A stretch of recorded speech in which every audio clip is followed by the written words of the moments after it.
इस एपिसोड के आगाज में अलियार और असलहान अर्तुरुल के पास गाय कबीले पहुंच जाते हैं। तब अर्तुरुल अलीमा सुल्तान और राइमा खातून उनको खुशामदीद कहते हैं। इसके बाद अलियार कोपे के भेजे गए खत के बारे में अर्तुरुल को बताता है। फिर असलहान कहती है कि कल मैं रवाना होने से पहले आप सबसे मिलना चाहती थी, मैं हमेशा के लिए जा रही हूँ। ये सुनकर राइमा खातून कहती है कि ये तुम कैसे कह सकती हो, इंशाल्लाह हम तुम्हारे बच्चों को परवान चढ़ता हुआ देखेंगे।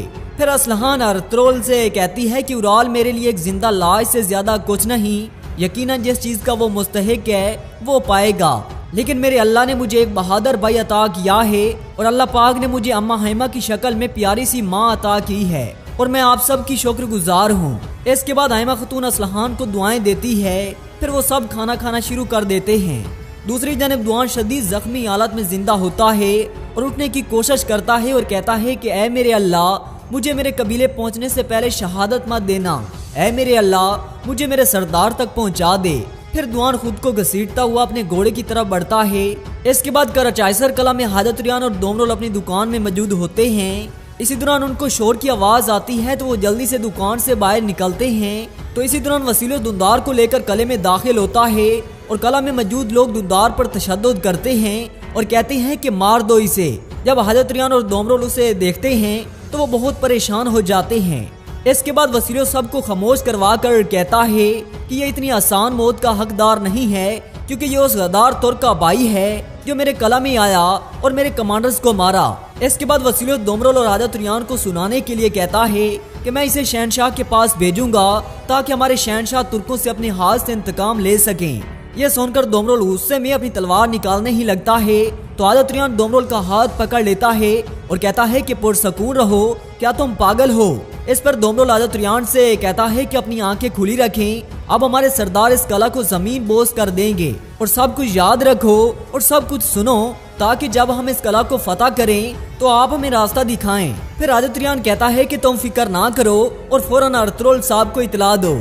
इसी दौरान वसीलोस अपने कमांडर को कहता है कि सिपाहियों को तैयार करो और इसे शहनशाह के पास ले जाओ। इसके बाद वसीलो दुंदार के मुंह पर जोरदार मुक्का मारता है और ये देखकर दोमरोल फिर आगे बढ़ने की कोशिश करता है तो हाजत रियान उसे रोक लेता है। फिर दोमरोल वहां से चला जाता है। इसके बाद दुंदार वसीलोस से कहता है कि मेरे भाई कभी भी तुम्हें ये जमीनें नहीं देंगे। ये सुनकर वसीलोस हंसता है और फिर दुंदार को मारता है। इसके बाद वसीलोस के सिपाही दुंदार को वहां से ले जाते हैं। दूसरी जानिब काय कबीले में बमसी गंदूज को घोड़े पर बिठाकर घुमा रहा होता है। अर्तुरुल और अलियार गंदूज को देखकर मुस्कुरा रहे होते हैं। इसी दौरान कबीले के ढोल बजते हैं और एक घोड़ा कबीले में दाखिल होता है जिस पर दुआन शदीद जख्मी हालत में होता है। घोड़े को देखते हुए अर्तुरुल, अलियार और बाकी सिपाही भागते हुए घोड़े की तरफ जाते हैं। अर्तुरुल दुआन दुआन पुकारता हुआ दुआन को घोड़े से उतारता है और दुआन का सर अपनी गोद में रखता है। जब अर्तुरुल दुआन को जख्मी हालत में देखता है तो उसके पांव तले जमीन निकल जाती है और बाकी तमाम लोग बहुत गमज़दा हो जाते हैं। दुआन के दोस्त पुकारते हैं कि भाई अपनी आंखें खोलो, मेरे भाई तुम्हें क्या हुआ। बमसी कहता है कि दुआन मेरे भाई उठ जाओ। फिर अर्तुरुल कहता है कि दुआन ये किसने किया। इस पर दुआन कहता है कि वसीलियोस ने उराल के साथ मिलकर दुंदार को पकड़ लिया है। भाई मुझे मुआफ कर दें, मैं अपने दुंदार साहब की हिफाजत नहीं कर पाया। शोर सुनकर हैमा खातून, अलीम और बानो भी दुआन के पास आ जाती हैं।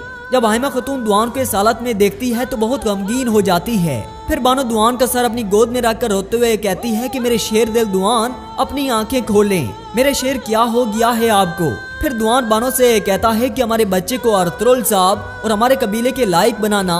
ये सुनकर बानो कहती है कि दुआन ऐसी बातें ना करें। इसके बाद दुआन अर्तुरुल से कहता है कि भाई ये आपके हवाले हैं। ये सुनकर अर्तुरुल रोते हुए कहता है कि दुआन ऐसा मत कहो। इसके बाद दुआन हैमा खातून को पुकार कर कहता है कि अम्मी जान। फिर दुआन कलमा शहादत पढ़ता है और इस फानी दुनिया से सब कुछ छोड़कर चला जाता है। इस पर अर्तुरुल, बमसी, तुर्गुत, हैमा, बानो और बाकी सब ज़ारों के तार रोते हैं। अर्तुरुल अपने जिगरी दोस्त की वफात पर जोर जोर से रोता है। फिर अर्तुरुल दुआन को उठाकर रोते हुए कहता है कि मेरे भाई हम अभी अपनी मंजिल तक नहीं पहुँचे थे। इसके बाद अर्तुरुल दुआन को मरकजी खेमे की तरफ ले जाता है और कबीले के लोग पुकार रहे होते हैं कि सिपाही दुआन हमें छोड़कर मत जाओ। और बमसी घुटनों के बल बैठकर ज़ारों के तार रोते हुए कहता है कि मेरे भाई हमें छोड़कर मत जाओ। बमसी और तुर्गुत गम से निडाल हो जाते हैं। फिर अर्तुरुल दुआन को सरदारी खेमे में लिटा देता है और खेमे से बाहर बमसी खुद को पीट रहा होता है और कहता है कि मैं दुआन को जमीन के हवाले नहीं करूंगा। तब तुर्गुत और बाकी सिपाही बहुत मुश्किल से उसे संभालते हैं। फिर बमसी और तुर्गुत एक दूसरे के गले लगकर बहुत रोते हैं। इसके बाद आयमा खतून, बानो जीजेक और बाकी लोग भी खेमे में दाखिल होते हैं। आयमा खतून और बानो दुआन के पास बैठकर जारो की तार होती हैं। इसी दौरान अलियार और तुर्गुत बमसी को पकड़कर खेमे में लाते हैं और सब बहुत गमगीन हालत में होते हैं।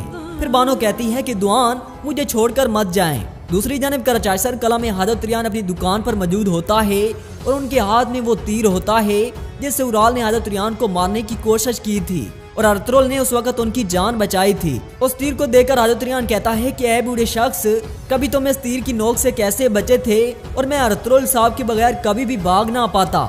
इसी दौरान उराल दुकान पर आकर कहता है कि उस्ताद हाजत रियान, आपके काम में बरकत हो। ये सुनकर हाजत रियान चौंक जाता है। फिर जब हाजत रियान उराल को देखता है तो बहुत खौफजदा हो जाता है। फिर उराल कहता है कि मैंने आपका कर्ज चुकाना है। दूसरी जानब दोमरोल कबीले में पहुंच जाता है और मरकजी खेमे के बाहर लोगों को देखकर बहुत परेशान हो जाता है। फिर दोमरोल मरकजी खेमे में जाता है और उसकी नजर जब दुआन पर पड़ती है तो दोमरोल बहुत गमज़दा होकर कहता है कि दुआन भाई। फिर दोमरोल अर्तुरुल से कहता है कि दुंदार साहब कला में हैं। यह सुनकर अर्तुरुल परेशान होकर कहता है कि दुंदार कैसा है? तो इस पर दोमरोल कहता है कि हजूर, वो जख्मी है, वसीलों से उसको शहनशाह के पास भेजेगा और भाई आपको फौरन जाना होगा।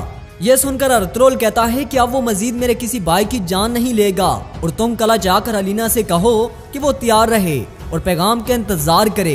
यह सुनकर दोमरोल वहां से चला जाता है। फिर अर्तुरुल अपने सिपाहियों से कहता है कि जंग शुरू हो चुकी है। यह सुनकर बमसी दुआन के पास जाकर कहता है कि यह पहाड़ी रीत तुमसे वादा करता है कि जिन्होंने तुम्हारी ये हालत की, मैं उनसे इंतकाम लेने से पहले नहीं मरूंगा। फिर आयमा खतून रोते हुए अर्तुरुल से कहती है कि मेरा बेटा मुझे वापस ला कर दो, मेरा दुंदार वापस लेकर आओ। और मैं अपने 2 बेटों को पीछे छोड़कर इन जमीनों पर आई थी। फिर वो दुआन की तरफ देखते हुए कहती है कि देखो, यहाँ एक मेरा बेटा मुर्दा पड़ा है, मैं और दर्द बर्दाश्त नहीं कर सकती।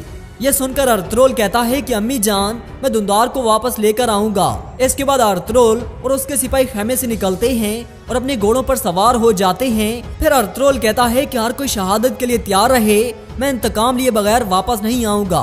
दूसरी जानिब कला की जिंदान में दुंदार कैद होता है और कहता है कि तुम बेवकूफ हो दुंदार, तुम बेवकूफ हो। ये तुमने क्या कर दिया? तुमने प्यार के धोखे में आकर ये क्या कर दिया? फिर वो गुनियाली का नाम गुस्से में जोर जोर से पुकारता है। दूसरी जानिब सलेबी सिपाही घोड़ा गाड़ी को लेकर जा रहे होते हैं और इसके बाद अर्तुरुल और उसके सिपाही जंगल में एक जगह पर रुक जाते हैं। फिर अर्तुरुल अपने सिपाहियों से कहता है कि हम यहाँ गात लगाएंगे। इसके बाद वो सब छुप जाते हैं और अर्तुरुल अपने घोड़े को लेकर एक तरफ चला जाता है। इसी दौरान सलेबी सिपाही वहां से गुजरते हैं तो अर्तुरुल अपना घोड़ा बड़ी तेजी के साथ उनकी तरफ भगाता है। जब सलेबी सिपाही अर्तुरुल की तरफ मुतवज्जा होते हैं तो झाड़ियों में छुपे अर्तुरुल के सिपाही और अलियार उन पर हमला कर देते हैं। अर्तुरुल और उसके सिपाही काफिरों पर कैर बनकर टूटते हैं और सलेबी सिपाहियों की धज्जियां बखेर कर रख देते हैं। फिर चांदी लम्हों में काफिरों को मौत के घाट उतार देते हैं। फिर अर्तुरुल घोड़ा गाड़ी के पास जाता है और अर्तुरुल के सिपाही पिंजरे से कपड़ा हटाते हैं तो उस पिंजरे के अंदर एक लाश पड़ी होती है और वो काले कपड़े से ढकी होती है। ये देखकर अर्तुरुल कहता है कि दुंदार मेरे भाई। इसके बाद अर्तुरुल उस कपड़े को हटाता है तो दुंदार की बजाय हजरत रियान की लाश होती है। यह देखकर अर्तुरुल बहुत गमगीन होता है और इसी दौरान दिखाया जाता है कि उराल ने हजरत रियान को कैसे कत्ल किया था। मरने से पहले हजरत रियान ने उराल से कहा था कि तुम्हें अर्तुरुल साहब के हाथ से कौन बचाएगा और तुम मुफ्तखोर बनकर दुश्मन के कला में रह रहे हो। यह सुनकर उराल हजरत रियान को मार देता है। इसके बाद अर्तुरुल हजरत रियान के गले में पड़ा हुआ खत पढ़ता है जिस पर लिखा होता है कि अर्तुरुल तैयार रहना, जंग अब शुरू हो चुकी है। ये पढ़कर अर्तुरुल गुस्से में शेरों की तरह जोर जोर से दौड़ता है। फिर अलियार अर्तुरुल से कहता है कि वसीलियोस ने हम सबको चकमा दिया है। इस पर अर्तुरुल कहता है कि वसीलियोस सब कुछ जानता है, उसने हमें जाल में फंसाने के लिए दोमरोल का इस्तेमाल किया। यह सुनकर तुर्गुत कहता है कि भाई, दोमरोल कला वापस चला गया है, उसे ये भी नहीं पता कि वो अपनी मौत की तरफ जा रहा है। इस पर अर्तुरुल कहता है कि दोमरोल उस कुत्ते के आगे हथियार नहीं डालेगा। अगर दोमरोल मरता है तो वो हमसे पहले शहादत हासिल करेगा। और ये बात यकीनी है कि वसीलियोस ने दुंदार को नहीं मारा, क्योंकि दुंदार से ये जानने के लिए कि हजरत रियान और दोमरोल को मालूमात कौन फराहम करता था और वो दुंदार पर बहुत तशद्दुद करेगा। इस पर तुर्गुत कहता है कि हमें दुंदार को कलश से निकालने के लिए कोई रास्ता निकालना होगा, लेकिन हम ये कैसे करेंगे?